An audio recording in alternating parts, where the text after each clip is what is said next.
Tyler. All right. Hey. Okay. All right. Stop. I'm going to turn your sound on. Calm down. Drop 32 frames. Jesus. All right. Start streaming. All right. This is always weird. Hey guys, Unexceptional Rounder here, and I don't know if we're live yet. We are gonna be doing some. I don't know if we're live yet. We're gonna be doing some floor tabling today, and as you can probably hear, I got Shark here on the line with me. So we will see how that all goes, and hopefully we have a good show today. I'm excited. I haven't done a show in a while. Believe it or not, I actually had some technical difficulties this morning with getting the stream going, which is, I know, super rare, but it does happen sometimes. So we'll see if maybe hopefully the things work out today with the stream. And I don't know, I couldn't get Twitch to work right, and I'm not sure if YouTube's gonna be going smooth or not, but hopefully we have a good show and it works out. You know, the one thing I've noticed with the YouTube stream is that when it uploads, sometimes it like sort of starts in the middle and then on the end, and it's kind of mixed up. So I'm not really sure what the deal with that is, but we'll figure it out. So anyway, we looks like we are live now, and that's pretty exciting. So we'll get some games going. We're going to focus on the gameplay today. I'm going to try to up my game a little bit from last week, where I was a little bit, a little bit rusty from taking a few weeks off.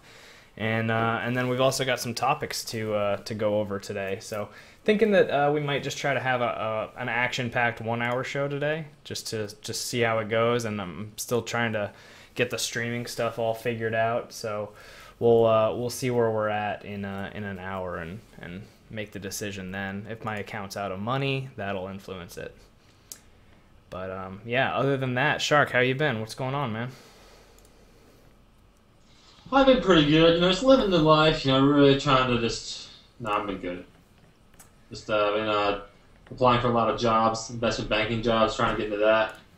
If anyone is in that business and wants to give a recommendation or some advice, I'd greatly appreciate it.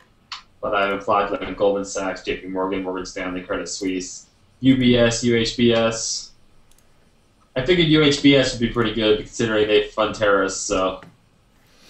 Interesting. You don't remember that scandal? No, I don't remember that one. HSBC is the one who funds terrorists. They got caught doing the money laundering.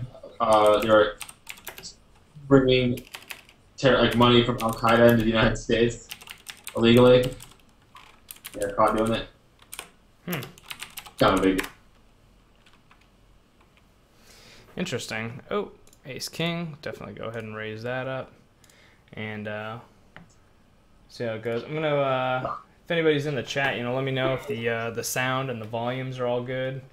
Make sure that you can hear both of us, and things should be relatively clear. I know my mic is a little bit quiet sometimes, so I'll try to make sure to speak loud enough so that mine isn't too quiet. See how it goes. Make sure you like the video if you're here. It helps me out. Appreciate it if you do that. So we'll see. All right. So even if you don't. Yeah, even if you don't like the stream, then just go ahead and hit the like button. No, I'm just kidding. It's not a big deal either way. So, all right, let's get right into some topics, because we've got some topics to go over, and if some action comes up on the poker tables, we'll take a pause. But we've got a ton of stuff going on in the news, and since we haven't had a squeeze play, like a real deal squeeze play show in a couple weeks, it's probably worth talking about some things. So. Big one, obvious one. Anybody who uses the internet a lot, which is probably everybody, here and that watches any of my stuff and uses YouTube or Twitch or anything like that, the NSA has been getting into our business a little bit, apparently. So what, Shark, I know that I know that, you don't really support freedom and things like that, so you're probably okay. You're probably all right with this. But what are your thoughts on it overall? I'm kind of curious to see what your take on this thing is. I have a pretty strong opinion on it, but one thing I'll put out there before I turn it over to you is that I don't think it's like completely simple. It's definitely a complex topic. So I think there's a little bit more to it than what people might assume, and I don't know. I've got a pretty strong opinion on it. I'm curious to see what you think. Well, even though like this just now came out, I always assumed this kind of shit was going on.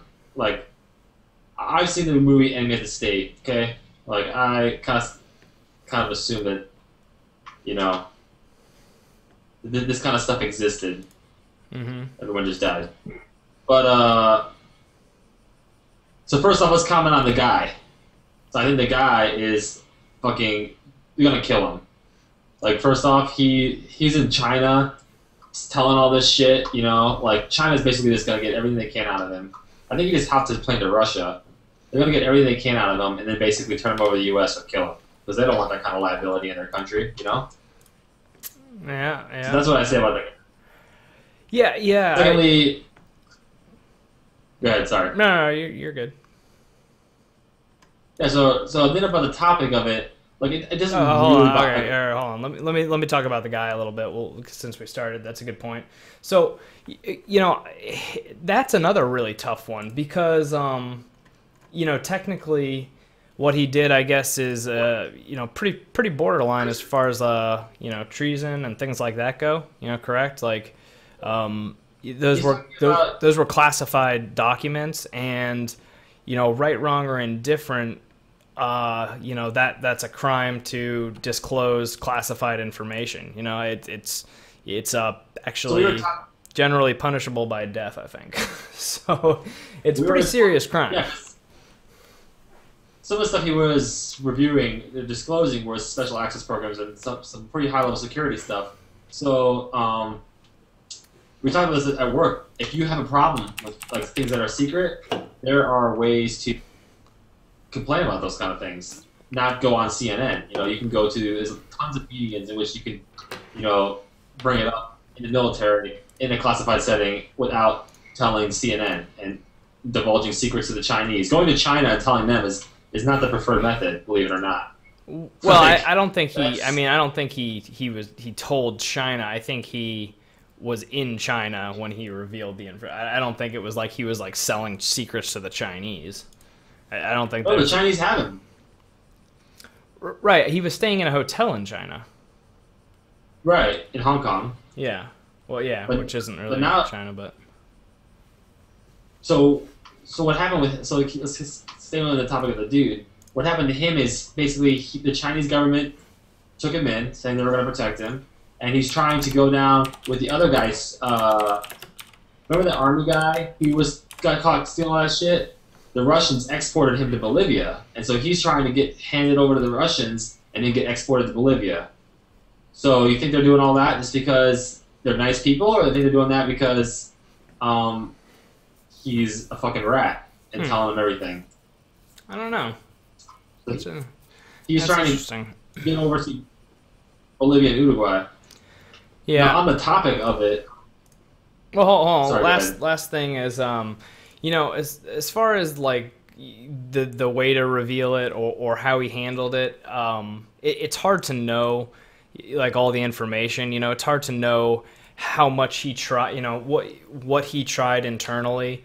What avenues, he may have tried to take that got shut down pretty quickly. Like, I know that, I mean, just kind of say this carefully. Sometimes it can be a little bit difficult to, get things to go where you want them to go. There are avenues that you can take. There are ways to do it, but it is not uncommon to see a lot of resistance. And even though, like, on paper, everything is supposed to be, like, very professional and accepted, and if you have an issue or if you think something is wrong, you're absolutely supposed to bring it to the proper authorities. But at the same time, it's still, just think about it. It still has a negative connotation with it. It's still not really, always viewed as the best thing, especially if what you're arguing about is something that could, that other people view as something that could prevent a terrorist attack. If I say like, oh, I don't think we do this, and your argument is, oh, so you don't care if we get attacked by terrorists, like, it's one of those like kind of, it's easy to justify in your mind. So I don't know. That's the only thing I'll say is that I don't know what he did or didn't do to try and bring it forward. It is a pretty serious and interesting way to bring it forward, but that is partially why we have the media freedoms and stuff that we do have. I'm not. It's probably a little too tricky for me to decide if it was right or wrong. I'm not going to go ahead and say what I think about that, but it's again, it's certainly complicated. So I would probably want more information before I said, yeah, I think he did the right thing, or no, I don't think he did the right thing. So I don't know. So what about the fact that Shark, you said, well, I already assumed this was happening. I mean, what I'll say is that I've always heard things like, oh, I've heard things like, yeah, people are watching us, everyone's watching us, and I've always kind of like in the back of my head been like, great, like if they really want to, listen in on me ordering pizza, like I could care less. And I've kind of thought of it as like a joke a little bit, like whatever, I'm not really doing anything terrible, so I don't really care if people listen. But that was when I didn't think they were actually listening. And I think like, the realization that, every text message you've sent, every phone call you've had, every interaction you've had on Google, Microsoft, Yahoo, Skype, like that's a lot of stuff. And there's a lot of stuff in everybody's life that they probably just want private. And the fact is yeah, you might not be doing anything illegal, but that doesn't necessarily mean that you want like some nerd behind a computer at the NSA looking at like pictures of your pictures of your girlfriend that she sent to you or whatever. Like that's a little bit weird, right? Okay, so just to kind of like go over like exactly what they're monitoring and exactly what they're doing is, so obviously they're not monitoring your personal phone. They're not someone's not listening in on your conversation. What they're doing is they're pooling a database of, so basically they basically track the location of your phone everywhere it's going at all times. So whenever they see your phone meet somebody else's phone, they then say, these people have met up. They flag that for possible, suspicious activity with other people who are terrorists. And that's, so basically, they have a map of basically where everybody is 24/7 a day for the last 10 years. Or their phones are at for the last 10 years. And that's the data they're pulling from your phone. Also, they're pulling text messages, but no one's actually reading them. There's not enough personnel to read all that shit unless you're an actual, threat to the United States. So basically what they're pulling is physical location and who you're meeting with. Does that make sense? Right, but I mean, why are they monitoring? I mean, they're monitoring Skype, Microsoft, Google. Those aren't phone companies. I mean, nobody is monitoring. There's not enough. First off, there's not enough manpower to monitor every U.S. citizen. Right. I understand that not everyone is being monitored all the time. Like that's not really the issue. I don't think. I think the issue is the fact that, and from what I've heard, from the sources that I've looked at, is that there is literally pretty much the technology is there to essentially screen share with whoever they want, to look up every single Skype conversation's history, video, pictures, every person's screen. Like at any time, somebody from the NSA could just look at your computer screen. And that, like, literally to that extent is the extent that you don't have the privacy that you probably thought you did. Well, I thought it was more crazy that they were, keeping this huge database of where everybody was in the world. That's what I thought was crazy. Is that like worldwide they're monitoring every phone and seeing where it's going at all times. That's what I mean. Personally, I thought that was absolutely nuts because that's kind of information that somebody is looking at. This person just met with this person, and then went and met with this person and then met with this terrorist. Now they're gonna go that back all the way to you. Saying, okay, what involvement do you have now? Considering you met with a person, you met with a person, you met with a terrorist. Right, and that's I mean, and I guess you're trying to say like, yes, that would be very useful data, but it's not gonna. I mean, is that the type of data that's really gonna prevent something from happening? Like, how many do you think a lot of terrorist cells are using iPhones, or do you think most people who are doing really bad stuff are using disposable phone, prepaid phones? Like, well, it's just one of those things. I saw on the news, like anybody who's like engaging in terrorist activity is trained at all, essentially, has basically been trained not to use your phone. They know never use your phone, never text on it, never have it on you whenever you're doing anything. So like they know how to be like to basically informational security on themselves. So yeah, so I just it's a huge use of like resources and money. That's the other thing is like I think that most people are. For one, it doesn't seem like people are as offended or upset by it as I think they maybe should be. Because it's...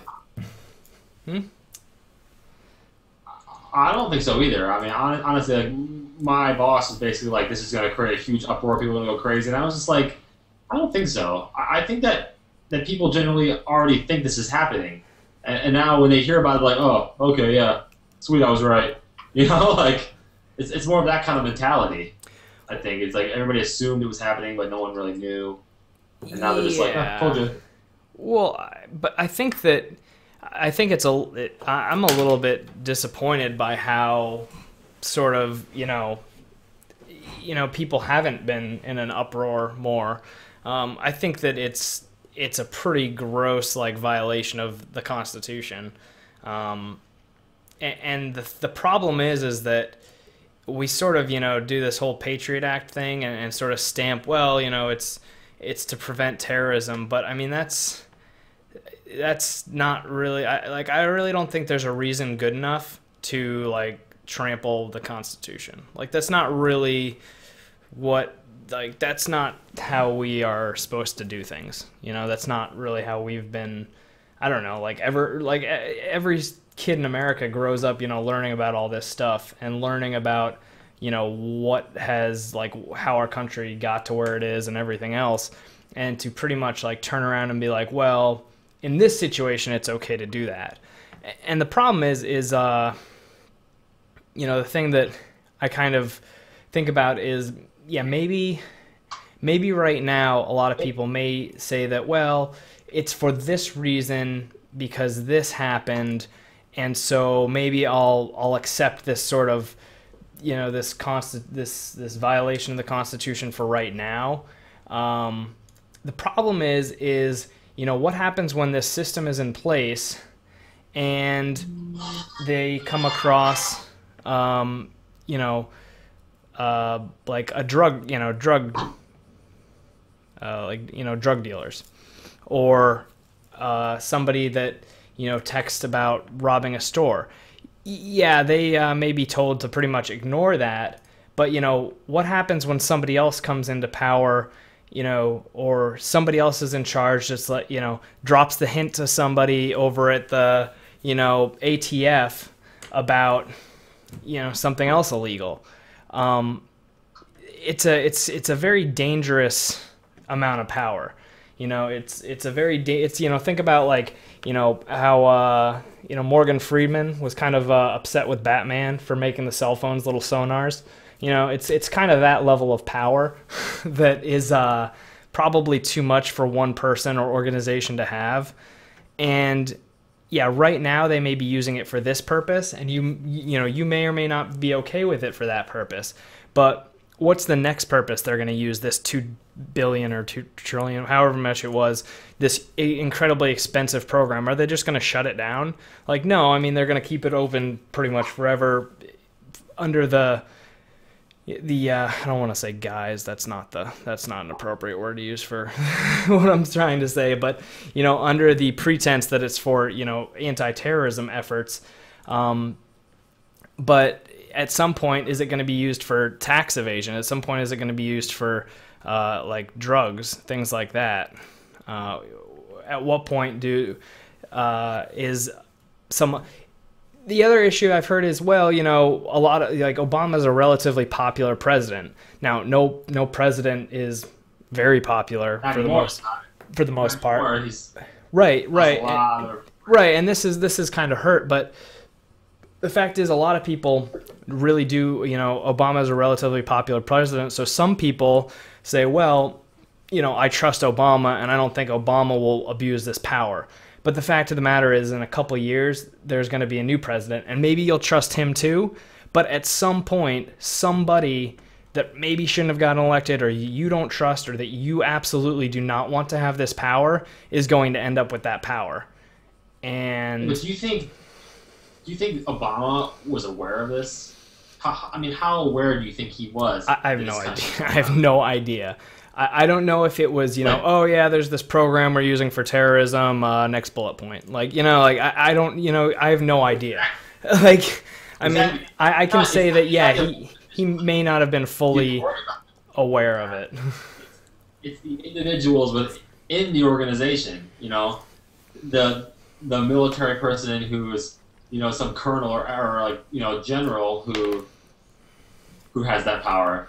Well, and I don't even know if there's really any... I don't know if there's a lot of military working in the NSA. Oh, yeah, I guarantee you there is. Maybe. But yeah. I guarantee. All right, well... Intel. Oh, yeah, I think... was that... Yeah, I mean, it's just... It's really interesting. And then here's another... Oh, gosh. Holy crap. We need to talk about something else, too. I can't believe I was about to forget that topic. I think that's a great segue when we talk about these companies. I want to raise that king queen. NSA thing, I don't know. I think it's really bad. I don't think it should be happening. I understand that there's a lot of threats, but I don't think it's worth... It doesn't matter what I think. The fact is that you need to amend the Constitution before you break it. You can't have your government breaking its own Constitution. If it's so serious, then we need to put it up for a vote on it as a country, and decide if the entire country is okay with the giving up that liberty for that small amount of temporary safety. And I think that there's a Benjamin Franklin quote that pretty much says never do that. So, so I always hate that, and this may sound anti-American when people are quoting, Benjamin Franklin. I mean, and saying their forefathers, came up with this stuff, and somehow they're just some sort of fucking crazy geniuses. Now, I admit they came up with a pretty good idea to have in America, with some democracy going on. It's pretty good. But do you think they ever had any concept that we were gonna fucking ever have cell phones or terrorists who shot bombs to chests, or this kind of level of technology or surveillance? I mean, I think terrorism has been around forever. So I don't think, I agree. I don't think the form of terrorism is what matters. But I'm just saying, you think that these... I mean, I agree, they're great, man, and they did great things, and, thank you, I love this country, it's sweet. And I feel like I can say these kind of things because, of my life. But I just think that, let's deal with the situation without being this is who this person said, this is what Benjamin Franklin said. Yeah, Benjamin Franklin's a motherfucker now. That quote is absolutely not relevant to anything we're talking about today.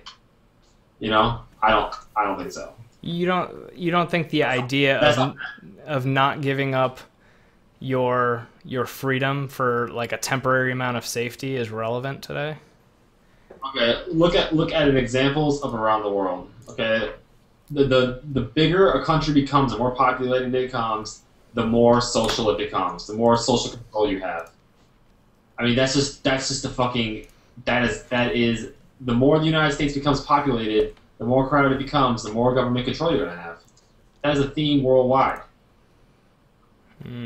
Just because you have to control people more when they live in tight spaces. You know? Interesting. That's what I think. I mean, as it becomes more and more crowded, you're gonna have to eventually have more grip on population. You don't think so? Would you agree with that statement or no? So, inevitably, there's no possible way to avoid moving to a completely like socialist state. Not completely, but very, very socialist, yes. I mean, you have to. Eventually, you have to move to that kind of, to like a, not necessarily socialist, like where we're helping everybody, but like where like there's lots of government oversight. Like you can't have cars, you know, you have to live in this kind of house. You can't just dump your shit on the side of the street or some shit like that. So, you know, like more rules. Does that make sense? Yeah, I mean that. But I think that the fact is that those rules are created by the mass of people. You know, like there's no doubt that like if you know you had a neighborhood meeting, that neighborhood would vote, hey, we're not going to leave our trash everywhere, we're not going to do this. You know, that would happen. I agree that that'll definitely happen naturally. I mean, that already has. We have trash pickup, we have these different, you know, sort of systems, and that all makes sense. But that's because that is what the population wants. This was sort of done by an organization that said, hey, this is how we want to do this. It wasn't decided by a population, you know, a cross section of the country. Whoa. No, it's decided like every other law is by the representatives you put in office. But was it? It was. Yeah. It was decided to fund it. I guarantee you that some congressmen voted on it to fund this thing. Like I'm sure the defense, what's that called? The guy who's like the person who runs the defense sector of Congress, whatever. Anyway, I'm sure that he put it to a vote, brought it amongst Congress, you know, and they voted on it. I mean, they probably didn't vote on it under its real name, but I guarantee you they did. Like, they're our representatives, and that's how laws are passed, not by individuals voting. Right. No, I understand that. Which I mean, that's a whole other topic. But a few people you elect who are responsible for doing what's the best for the whole country. Yeah.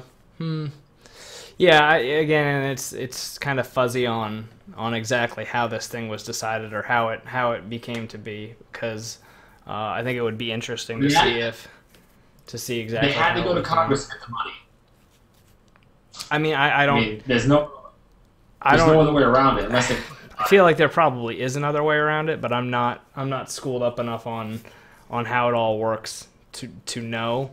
But Congress is all public, so you know the sessions of Congress are all public. I mean, if it was voted on, it would have been in a public forum, a public vote, and I don't think anybody remembered that public vote happening. You know that there's certainly has to be ways. What's the committee? There's like the defense committee or whatever that they vote in off the books. They don't vote on when they vote Congress. It gets voted separately. Yeah. Like, you know, there's a different committee in Congress and the House and stuff like that. Like John McCain's in charge. Like John McCain's in charge of the defense committee or something like that. Okay. Yeah, I guess I'm not schooled up enough on it to know, but I don't know. I think it's Ask anyone in YouTube fans, because I'm not 100% sure on it either, but. Yeah, I don't know. Let us know in the comments what you guys think. You know, either vote up other people's comments on what you guys think of this whole NSA thing or what. It sounds like Shark thinks it's all right. I'm kind of on the other side of the fence. I don't like it. So I don't know. Let us. What's that? I mean, I don't think it's an easy thing. Like, I don't think it's like straight, completely black and white. Like, this is obvious. Okay, but so here's the other side of the fence. So remember we talked about this before the show. The IRS is monitoring your emails and using it against you to investigate you for taxes. So they review your emails, and if they find anything suspicious, then they'll review your taxes and all your financial records and audit you. Yeah. So that fucking pisses me off. That is absolutely not cool. Like, that's a different entity. How is that different? I mean, the lawmakers voted on this. It's the same idea, right? Do you think that? Yeah, do you think the difference? Do you think the difference, in your opinion, is based on the end result? Do you think like you're more upset with that because that's about taxes and that's about like our own country, and this other one is under the, is against terrorism? I mean, no, because like they can't use the information that they gather to punish you in a criminal court. Right. They can only use it to like do an audit or anything else. Mm-hmm. They can only grab you in the middle of the night, put you in Guantanamo Bay, and never talk to you or let you see your family ever again. Right. Yeah. Which is better, I think. Makes sense. Yeah, I think it's interesting because it's the same means with two different justifications, and I think that people will feel very differently about the two different justifications, and I guess that comes down to the old mean justify the does it like justify the means or whatever. So anyway, so talking about Microsoft and the government pretty much having the ability to use all of Microsoft's information to spy on you, we have something pretty exciting going on for the first time in 8 or 9 years, which is a console war. I'm surprised that I didn't think of this before the show as a good topic, but console war, it's stupid. What? Okay, it sounds like Shark already has an opinion on it a little bit. So, we'll what's up? What's up? Tell me your woes. I mean, it's stupid. Microsoft is so stupid. Basically, they're killing military people who want to use the Xbox One. Okay, well, they changed their DRM policies across the board, right? Yeah, I do know that, but you still have to be on the internet to use it. No, you don't anymore. Sorry about fucking Afghanistan, or we actually do, but but you only need to check in now when you first buy the game, just to pretty much register it that you own it. They dropped all their DRM, they dropped their once a day check-in, they dropped everything except for when you. Huh? I thought it was still 24 hours. No, you don't have to check in every 24 hours. You can play completely offline now. So they changed that after really? pretty much the community like raged against it. They were like, "Fuck that!" Yeah, exactly. It's so stupid. Like Well, it is. I don't like it because I've been in situations where I haven't had a great internet connection all the time. So I definitely like empathize with the fact that not everybody has like solid internet connections, and I got it. The people that like the people that go to these conventions, the people that I guess Microsoft talks to and deals with a lot, have great connections, have all this stuff. They're making YouTube videos, they're uploading, they're live streaming, they've got the best internet connections. But like the other 99.5% of people that use this stuff, some may and some may not, but there's a lot of people that still are on like my parents just got a new place that has like dial up. It's like it's a cabin. It's kind of like out like on the outskirts of this town, and they've got like 56K dial up or like DSL or something like 1 meg and it's like there's no way that like that connection is going to be like super reliable. Like, yes, you can probably maybe get a check-in once a day or whatever, but I have a feeling like that internet's not going to be like awesome. It's not going to be like completely reliable and everything else. So there I don't know. I think said, and Xbox 360 costs, or Xbox One costs $600, $700. 500. Yeah, so the price is the price difference is the PS4 is $400, $399, and the Xbox One is $500. So there's $100 difference in price, and the Xbox One comes with the Kinect. I thought it was $200. I thought it was $599. Yeah, $599 and $499 and $399. So it's $400 and $500, but the Xbox One comes with a Kinect. So if you if you figure out that the Kinect is about $70 and the PSI is like $70, and then Sony charges $20 for a Blu-ray player, and they both have Blu-ray, then you can kind of see that it's about the same if you're going to get the PSI. But that's the thing, is like a lot of people may not want that. Like I don't know if I really care about having a Kinect. Can I go ahead? I got one more thing, I don't want to bitch about. So Xbox is going on this whole thing like, hey, we're going to integrate everything into one. You're going to have an Xbox One, and you're going to have TV through it. It's going to integrate into your actual movies, Skype, computer. Everything's going to be thrown into this fucking thing. It's going to control all your entertainment life. The Xbox One will, right? Mm-hmm. First off, it's so they can fucking spy on you. It's exactly what it's for. Because they want to basically have everything you do done through them. Well, and so they can market you and sell your information to companies to your advertisement will be worth more money. Right. I mean, so Google does the same thing. Right. I know. But fuck that. All right. Secondly, they're replacing what Apple is going to make with the Apple TV.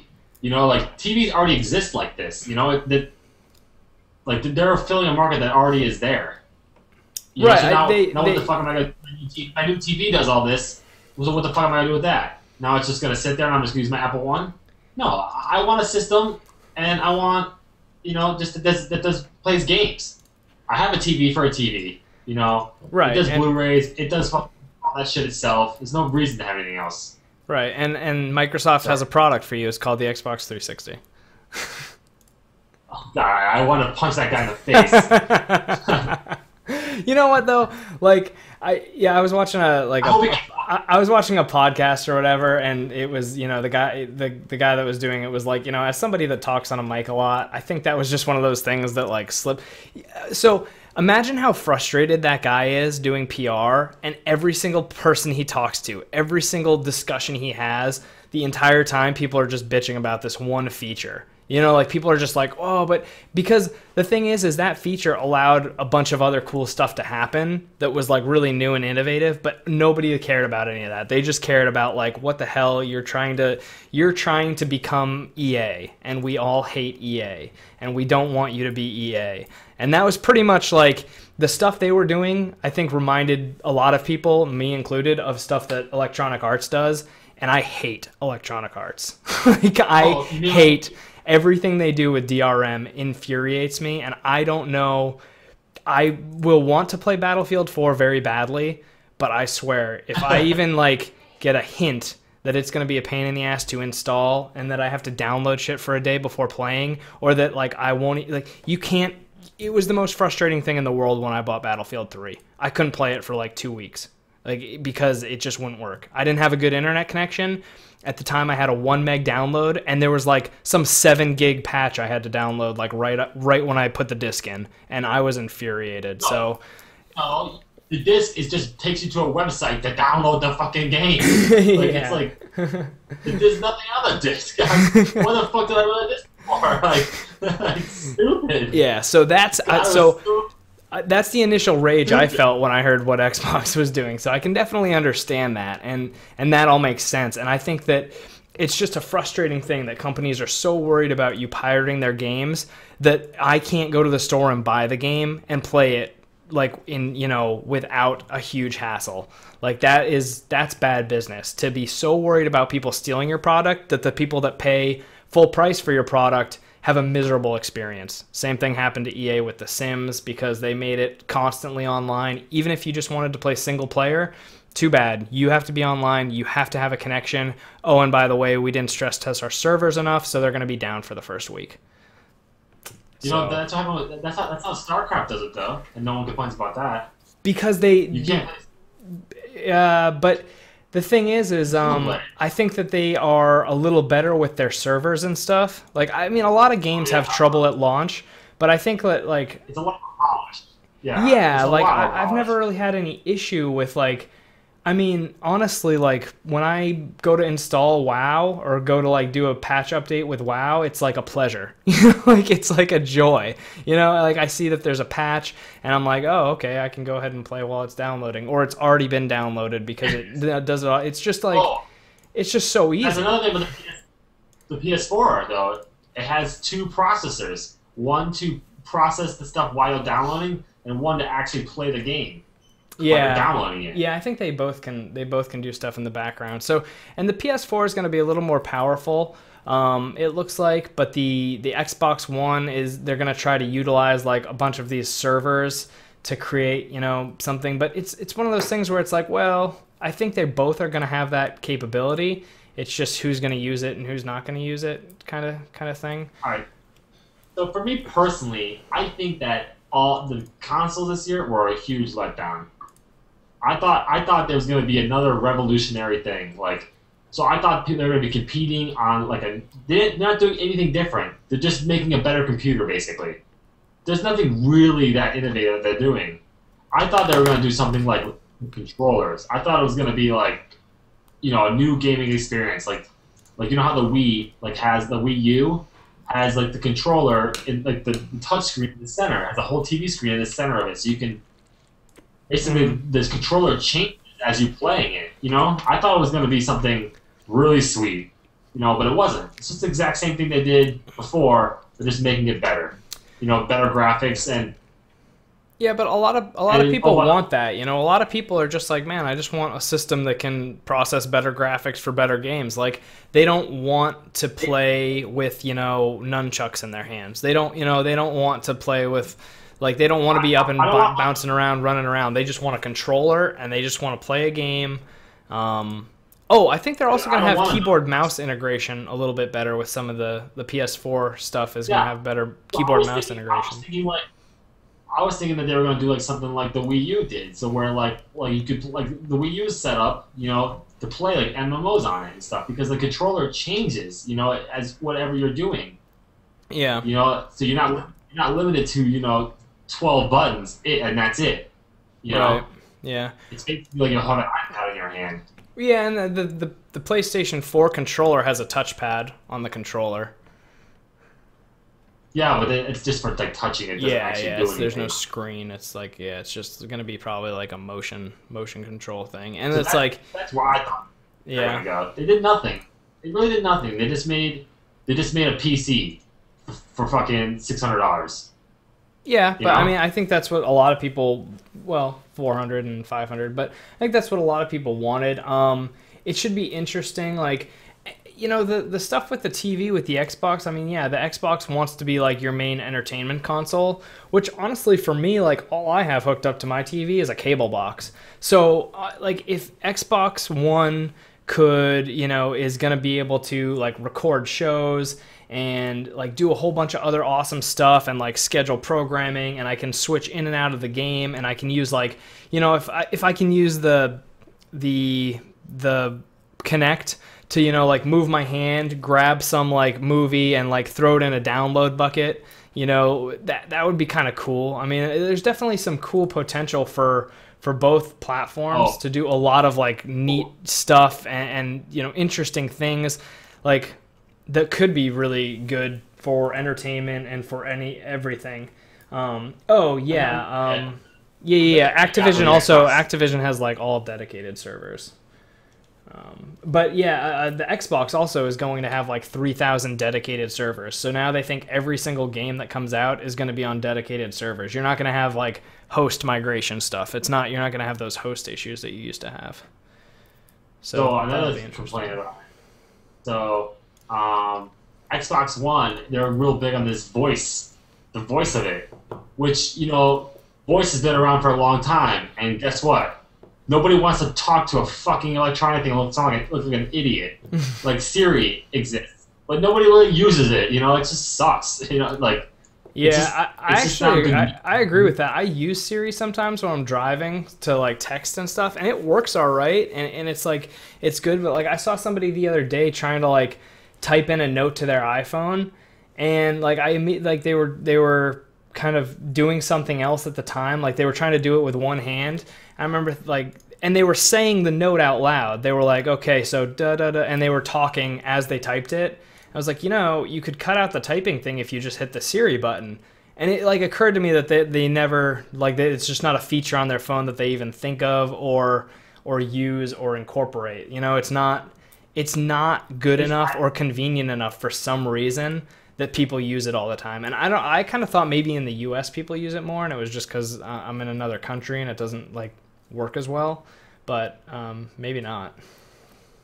No, I just think that it's like a social stigma that people don't like talking to their phones, to like their electronics. Like people just don't like doing it. 'Cause first off, there's always inevitably some fucking issue where it's like, call home, call Brenda. No, I said home. You know, or something stupid. Yeah. That's true. I mean, yeah, like a lot of times, like if I have an appointment and I'm like sitting at the front desk. Like, yeah, I could just, like, literally hit the button and be like, schedule appointment for 21 June, you know, and it would work fine. Like, 98% of the time, it would be like, boom, here's your appointment, and I'd hit the OK button, but I feel like an idiot doing that. Like, so I go in and type it in, because I don't want to be the guy at the front desk like, hey, Siri, you know, it's just, it is. There is kind of a weird social stigma around it. even if let's say, even if it works fine, this is how it goes. This is how it fucking goes down is, Siri, call home. Call home. Do you want to call home? I am calling home. Is that okay? You want to call address? Or you want to call your mom at home or your dad at home? Call, you know, it's like, God damn it, I'll just fucking hit the button myself, you know? Like, you've saved me no time. You know, it's just stupid. It's like, I don't know, it's just really not that cool. Maybe I'm just like caught in the past. Maybe I'm just like an old grandpa now. I just think that you kids and your technology. I just want something that's like fucking like, you know, a brain implant in my head where I can just think something and it comes, you know? Yeah. Or the type of thing where like you get in your car, your phone interacts with your car, and you get like a, you know, a like holographic, you know, display, you know, or something like okay. So I came up with this fucking sweet fucking idea for Apple. Sweet fucking idea. Are you ready for this? Ready. So all right, so PS4, Xbox One. I'm still waiting to decide which one to buy. To see, I'm probably gonna wait a couple months. Yes. But I am kind of a PlayStation fanboy anyway. A little bit. That's all I've owned is PlayStation. So I'll probably end up with the PS4. But I don't know. It'll still be interesting. I'm still gonna wait and see if something crazy happens with Xbox. Who knows? All right, go ahead. Awesome Apple idea. Trademark, copyright. Everybody sign an NDA or ND, non-disclosure agreement. Yeah, NDA. Okay. Okay. All right. Here we go. So it basically is a Bluetooth to your phone, and then it snaps on, it like suction cups to your windshield, right? And then it projects a heads-up display of what's on your screen on your phone and in a corner of your windshield. I mean, why wouldn't you just stick the phone to the suction cup? Because you can see through it. Oh! It's like a holographic display of the phone screen. A holographic, a heads-up display. Right, but it's like as in like see-through, you know, like kind of holographic, yeah. Like yeah. The display. Yeah. And you can touch your windshield. You can touch your windshield right there. So you can just like. How is that different than what I just said? Is that what I just said? Well, it's touchscreen, yeah. But like it like uses. They already have that technology, like they project keyboards on the thing, so they could monitor where your touch is at on the thing. Oh shit, we're done. We're pissed. But no, yeah, I completely agree. I think that'd be sweet. I feel like it's very similar to what what I just said, but I do. I think that, like, yeah, something like that, something kind of next level. I loved. Okay, I had a Suzuki Kazashi. Most people probably haven't heard of it. Okay, it sounds like a shitty car or whatever. I loved that car. It was awesome. Like, I sat down in it. And I know you've had nice cars that do all this stuff too, but this was like a relatively, like, not inexpensive, but it was like a $24,000 or $25,000 car. It had, like, I push a button on the door, my keys in my pocket, I get in, I sit down, I push a button to start it. It starts, it connects with my phone, it starts playing the music on my phone. When somebody calls, it quiets the music down, and I answer by hitting a button on the steering wheel, and then I talk to them. And then when the phone call is over, the phone automatically shuts off, the music automatically comes back on. That is how I want everything in my life to work. That is how I want it all to be. Like, this was happening in a $25,000 car like 2 years ago, and I know they've had it even like prior to that. So I don't understand why all this stuff isn't more integrated. Like, the Apple TV thing needs to be kick-ass. Like, it needs to be so integrated that you don't even, like, you walk in, all of a sudden, bam, like, your TV turns on. It's like playing a program you want that's integrated with the security of your house, and then Apple takes over the world.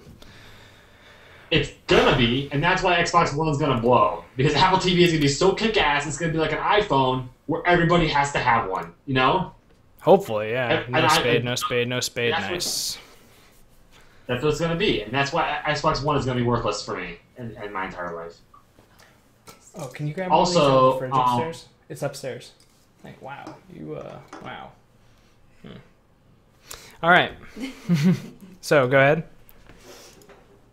I forgot what I was gonna say. We're talking about Apple, the touchscreen thing. Oh, Apple, like, dominating.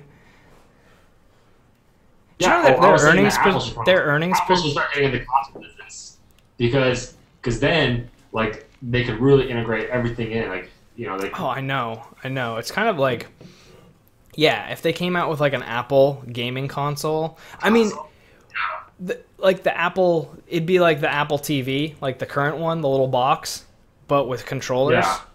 Like, oh my Yeah. god. And it could just play iPhone games. You know, like, it could just play like developer, you know, because Activision makes like, all the companies make those. If they just made, like, the Mac Mini, like, if they just gave that a console controller and gave it, like, a little bit of a different a different operating system, dashboard type setup, yeah, that would be epic. Like, you know, put a controller, give it a little bit of a different interface, and you're good.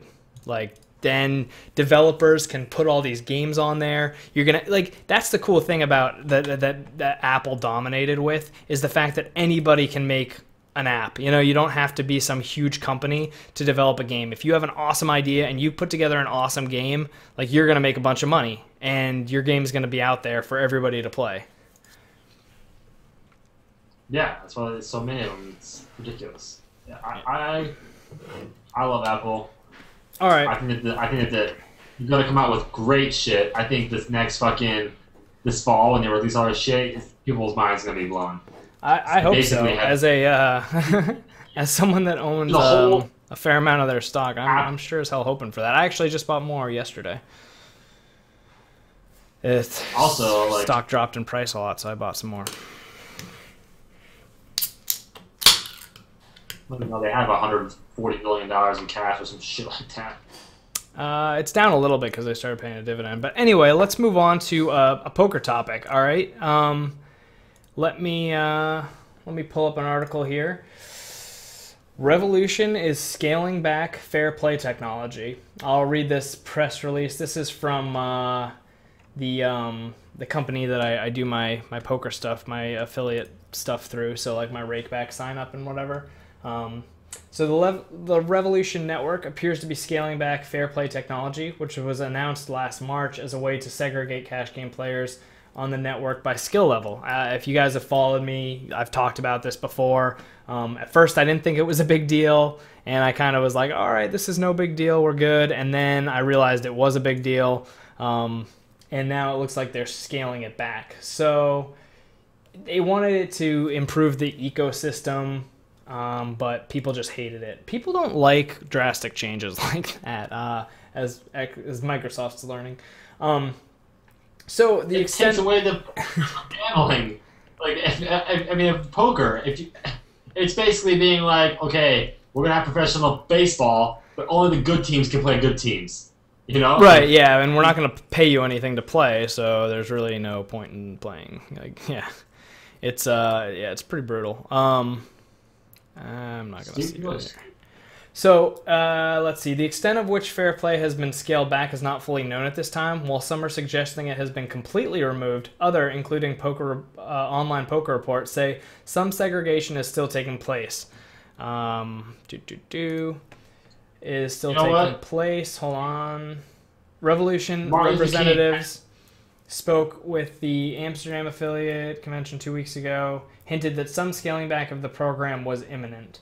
So, fair play. So, according to Shane Briggs, who I guess is like the 2+2 guy that posts about Revolution, fair play has been greatly reduced, but there is still a system in place that is restricting players' ability to see all the tables across the network.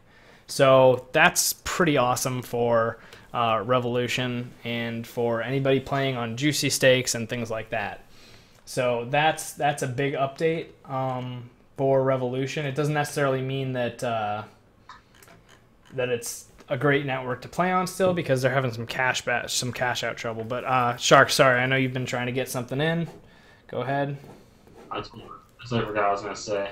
Oh, sorry about that. I'm sure it would have been good. All right, another poker news. I'm gonna start doing this when it comes out. So again, that same they post out like their payment processing report, and so I'm going to go through and just kind of tell you what grades they've given each company for processing payments, because especially as US players, payment processing can be a real pain. I know I told you guys, like, I want to say like 2.5-3 months ago now, I cashed out money on Carbon Poker, still haven't gotten the check. So I don't know if that money's just gone or what's going on, but apparently Juicy Stakes is right down there with that company. So let's go through these real quick. Bovada is the US facing. Bovada offers players a check by courier up to $3,000 each month in 1 to 2 weeks. Some checks are received within 5 days. The first check each month is free. If you want more than one check a month, there's a $50 fee. So hands down, Bovada, absolutely the best network in the US for cash outs. All right, number 2, Winning Poker Network. Winning Poker Network is pretty small. You can sign up through my website. So if you guys are interested in Winning Poker Network, I'm still doing free coaching. If you sign up through my Rakeback, you gotta send me a message. A bunch of people have signed up, but they either haven't deposited or they haven't messaged me. So if you sign up and you deposit and you've been playing for a couple weeks and you see that you're like getting Rakeback and everything looks good, like just shoot me a message and we'll do a session. I'll help you out with whatever questions you have. But no one's really been hitting me up too much about it, so make sure you do. But Winning Poker Network, you sign up, free coaching, and they've got some pretty good promotions and Rakeback and everything. The websites are America's Card Room, Black Chip Poker, and True Poker. It's a smaller network than Revolution or Bovada, but apparently it's pretty good. They've got pretty good promotions, and they've got an A- for cash outs. So it looks like most popular withdrawal method is debit card. Players may request this card for $25, and it arrives in 2 to 3 weeks. And there's like a $5 fee with a $3 fee for ATM transactions. So it looks like you get pretty much a debit card from them, and then you can just pull money out of an ATM off of it. That's a cool idea. I like that a lot, actually. They also offer courier checks with a $65 fee. Those come in 1 to 2 weeks. But that debit card thing's pretty neat. Intertops Poker is a Revolution Gaming skin that doesn't do US players. So Intertops is, I guess, the best poker skin. Actually, have I explained this before? Shark, do you understand the difference between the poker skin and the network? Just basically just got fucking pwned on this boss, so I have no idea what you're talking about. All right, so real quick for anybody watching that doesn't know, there are poker networks and there are poker skins. So some networks and skins are one thing. Poker Stars is Poker Stars. It's its own network. There's only one skin. It's just Poker Stars. I actually know Merge Network, Carbon is a Merge Network, and then the skins are like Carbon, and yeah, I kind of understand. I know what it is. Right. So Revolution has Intertops, Juicy Stakes, Cake, and Lock Poker are all Revolution Network. So the Revolution Network is like one thing that's managed, and then the skins have their own little promotions. They do the rake back a lot of the times, although most networks have the same like cross the board rake back. So it's you kind of decide which software you like based on their cash out and stuff like that. And then the networks is kind of, well, how big is the network? How soft are the how skilled are the players on the network? Things like that. Anyway, Intertops is like the best one on Revolution. The problem is it's not open to US players, so that's obviously kind of annoying. But good cash outs. Looks like $50 fee for checks. Merge is a C. Merge is the one that I've been waiting on for like 2.5, 3 months. So Merge is a C. Lock Poker is a D. And Juicy Stakes is an F. So that's bad. Not a good sign as far as cash outs go. So let's see what this guy says about it. It says, this grade might be the hardest decision I've made in 2 years of publishing this report. I've always stated that as long as US-facing Poker Room was making an attempt to pay players, that I would never go below D-. Juicy Stakes is paying US players in 7 to 8 months. That's bad. I still haven't cashed out my Carbon account. You think it's still there? They stole my money. No, it'll still be there. 7 to 8 months. One player stated a check that was received in 7.5 months eventually bounced. Others are complaining about requests from 2012 that are still not paid. In my opinion, this is unacceptable. Many US-facing online poker rooms offer Western Union cash outs in just days. Juicy Stakes will be graded an F until it finds an alternative to paying US players or significantly improves its check speeds. So that's not good. I've got a lot of money on here, so I'm a little bit concerned with those cash out times. I'm probably not going to try to cash out much. They bounced a check? Yeah, a lot of poker rooms do that. Wow. Yeah. Some of these sites are hurting pretty bad. Well, it's just like the people who run them, like it's just like poker just attracts like fucking people to steal your money and just dishonest, terrible like managing people. Yeah, it does seem that way. I'll give you that. Because like I read an article. Somebody sent me an article. People like to, for some reason, send me articles about like why all this stuff is bad. But somebody sent me an article about like what the heck was it? One of the first guys, like Ultimate Bet or this like group of guys that started a site. And, talked about how they just started doing cocaine and getting all crazy and moved to a different country and, like, were pretty much knowingly, like, breaking the law. Huh? From playing poker? No, running a poker site. They were running, like, one of the first poker sites. So, they did that or whatnot. And, it was like, okay, well, like, I got it. That's bad. You shouldn't do that. And, that was like kind of their thing that they did. But like that's their personal choices. I mean, I could send the same stuff about like Enron and other like big banking companies, but okay. All right, thanks. Are you leaving? Mm-hmm. All right, I'll see you. Enron wasn't a bank. It was you could say the same thing about a lot of banking companies and things like that. But I agree. It tends to just attract kind of irresponsible people that like to gamble, which is, I was talking to my wife about it the other day, and she's like, yeah, nobody really understands when I say that you play poker. Like, they're like, oh, so he likes to gamble? And, you know, she's like, no, not really. He like, you know, studies it a lot and you know, kind of sort of tries to explain what I do. And I think she's like, people just look at me like I'm an idiot. You know, like, okay. They do. They look like you're a fucking idiot. It's like, oh, okay. Someone's gonna, like, you've got a vicious gambling problem. Right. It's like, oh, this guy is like, because there's such a. You know? What's that? Like, he's like, the person's like, oh, I can go back and I can beat blackjack, or, you know, I can beat craps, I can roll, you know.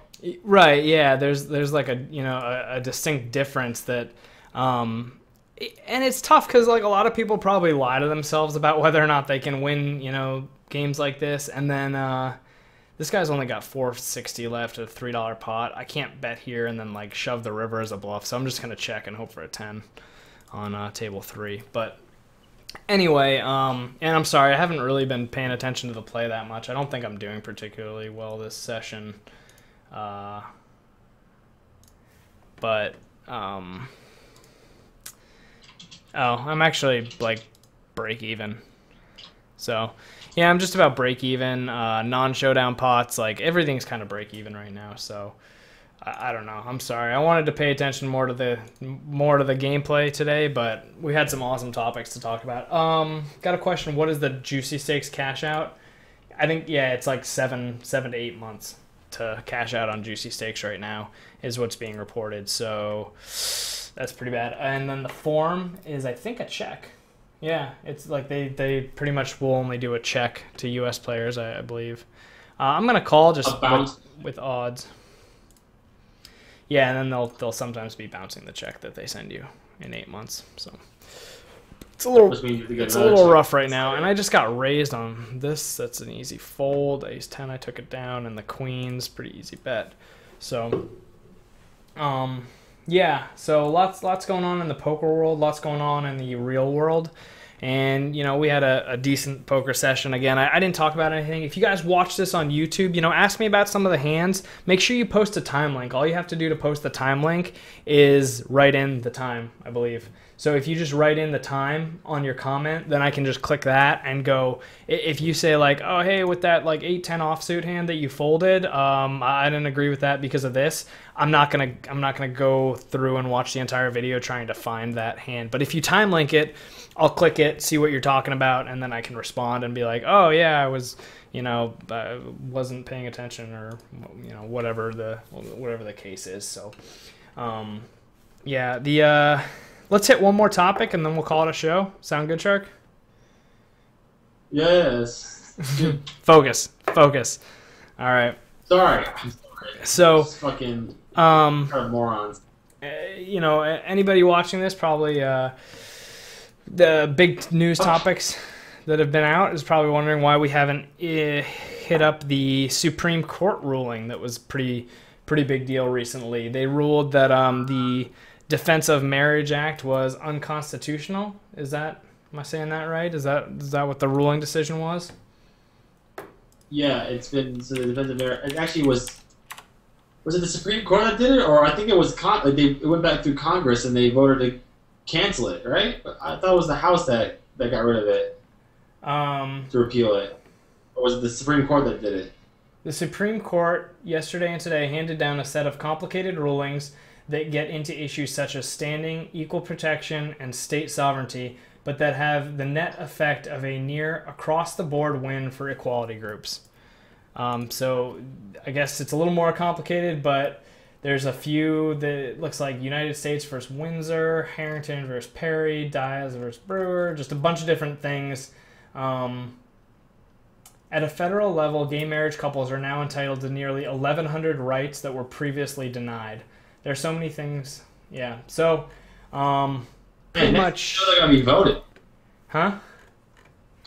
I said, next thing you know, they're going to be voting. I know. Can you imagine?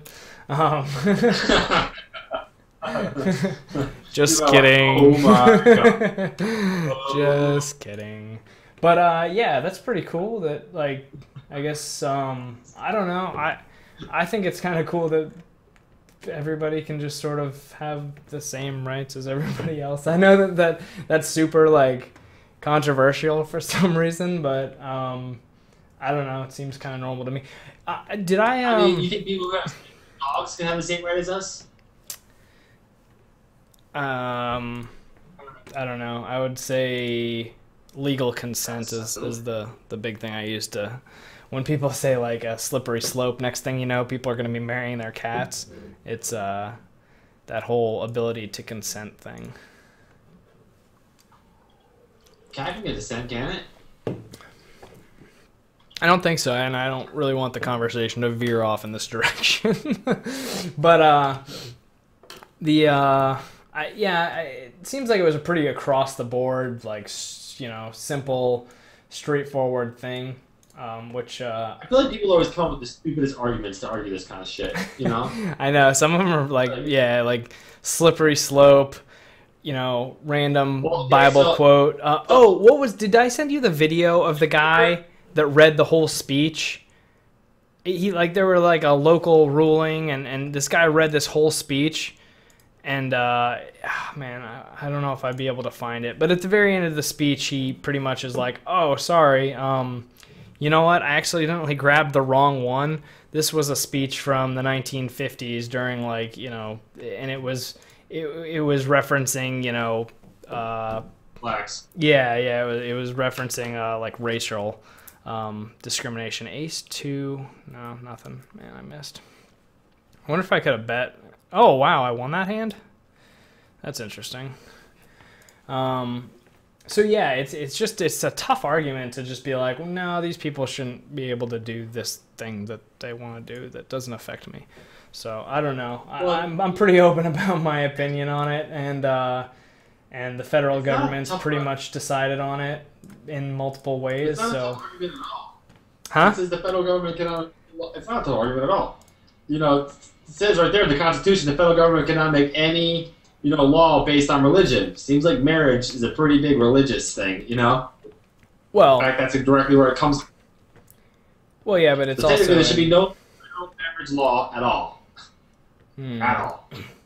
Well, I mean, marriage in general is actually very, very good for society. Oh, no, it's a religious thing, so we can't say anything about it. Well, it's not right though. there. It's a legal thing. Well, yeah, but it's based on religion.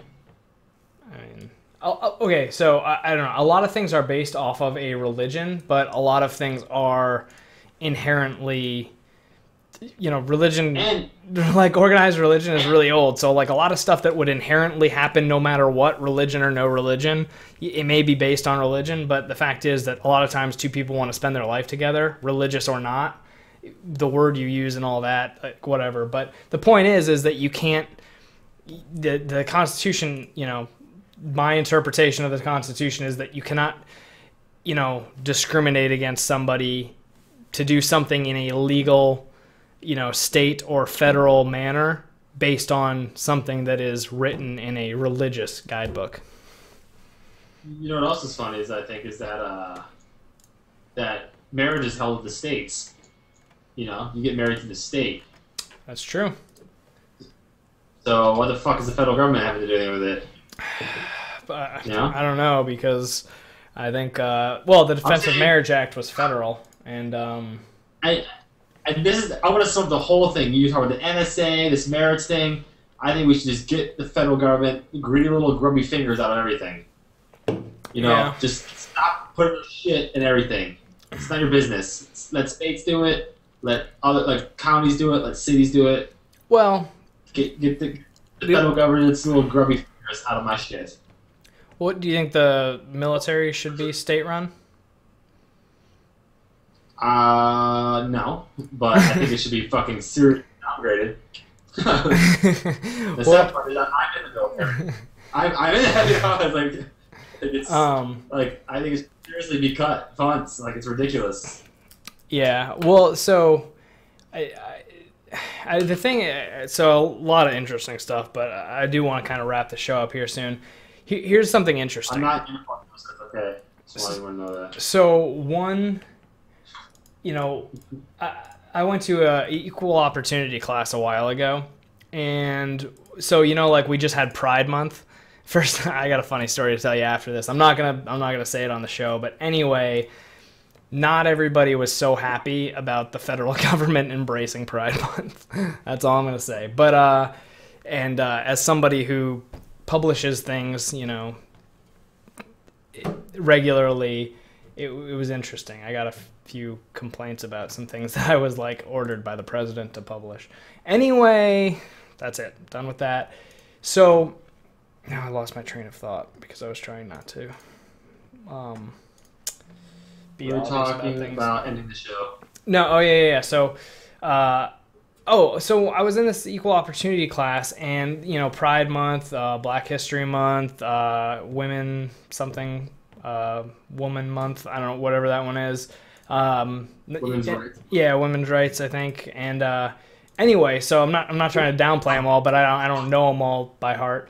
My point is that I used to think like that those were kind of BS. And I got kind of upset because they'd have like, I still don't really agree. Like in the military, they would have like rewards. They'd be like, oh, we've got the like Hispanic Mechanic Award. And I'd be like, well, that's, what? Like, I always thought like, that's not really equal. Like that, why can't like just the best guy win it or whatever? And so I'm still not 100% on board with that type of thing, but it is what it is. The history months, I used to be like, well, how come there's no white history month? Why isn't there like, where's my month? And here's what somebody... Every month's white history month. Yeah, I guess so. But here's what somebody explained to me that made a lot of sense, and I thought was really, really helpful for kind of interpreting why the federal government feels the need to do this. So, one, the federal government has a lot of employees. And when they publish something, they're publishing that out to all their federal employees. And it is because they pretty much believe that they have very, very integrated, an integrated staff. Like the federal government has like all kinds of people from all kinds of backgrounds that were raised with all kinds of different educations, upbringings, all that sort of stuff. So may or may not sort of see where I'm going with this, but they pretty much decided that if we're going to have all these people working together, we are absolutely not going to, we want people to be educated on, where different people came from, what the history of all these sort of different groups are. That way they can be, have some understanding and some education.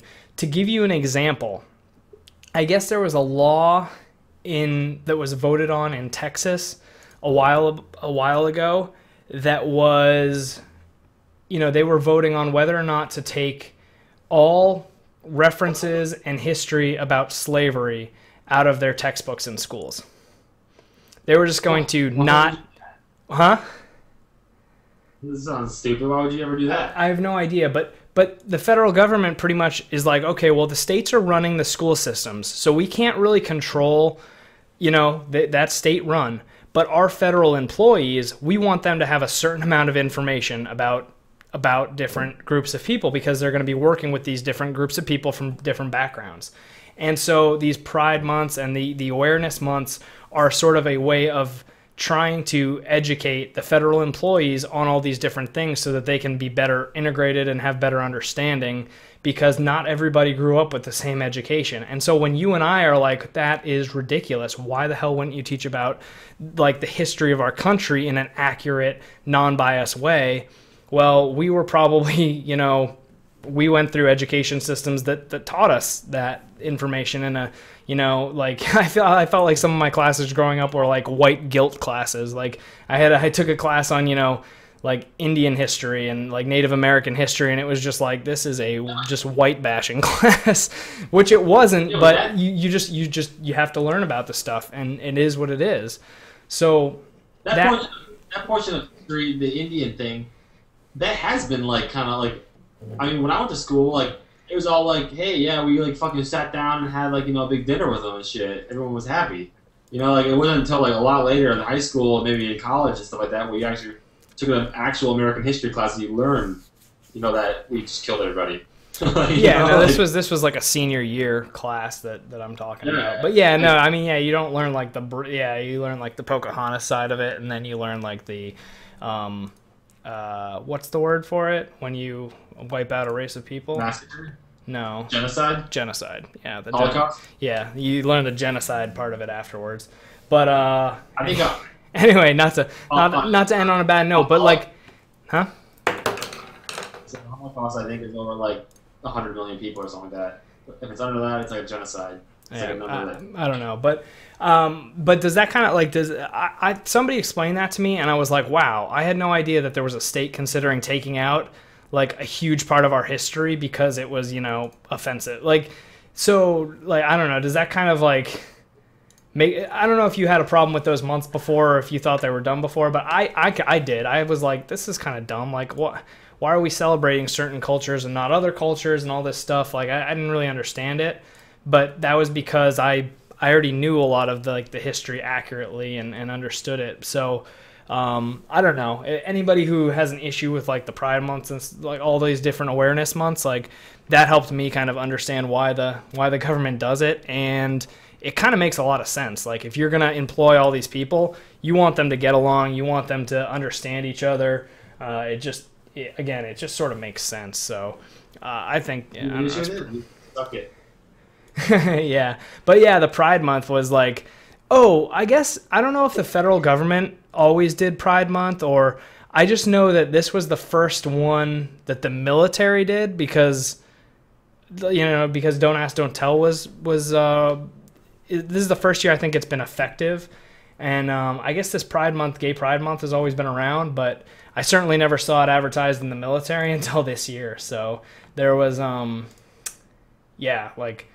I definitely saw some people that were having to bite their tongue about it, which was entertaining if nothing else. So, all right, well, hey, you guys hit up as far as like poker hands go and stuff. Make sure you drop a time link, ask about the hand.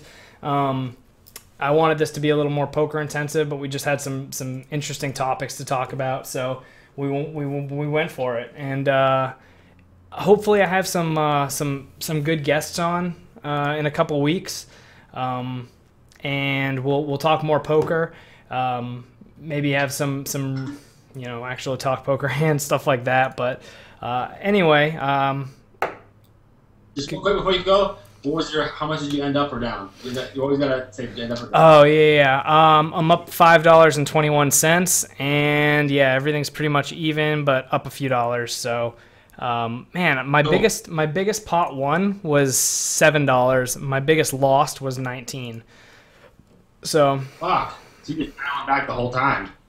Yeah, I guess. Yeah. Oh yeah. I started out down, and the entire rest of the game has just been slowly grinding up. So, kind of interesting. Oh, we'll finish this Jack's hand, and then we'll call it good. But, yeah, pretty good show. Thank you guys for stopping by and commenting. The people that did.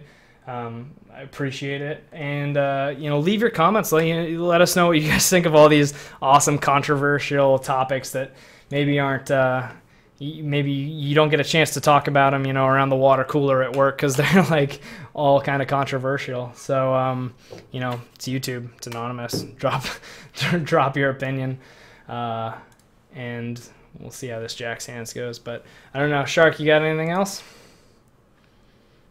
Nah, pretty good.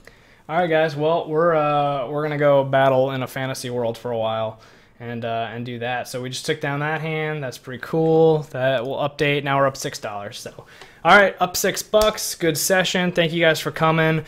Stay tuned. Make sure you subscribe to my YouTube channel. Got some new videos coming out. I've got a video that is made that's ready to go. I just need to record the audio. So, work on getting that out this week. Yeah. Until next time, this is Unexceptional Rounder, and you guys keep on grinding.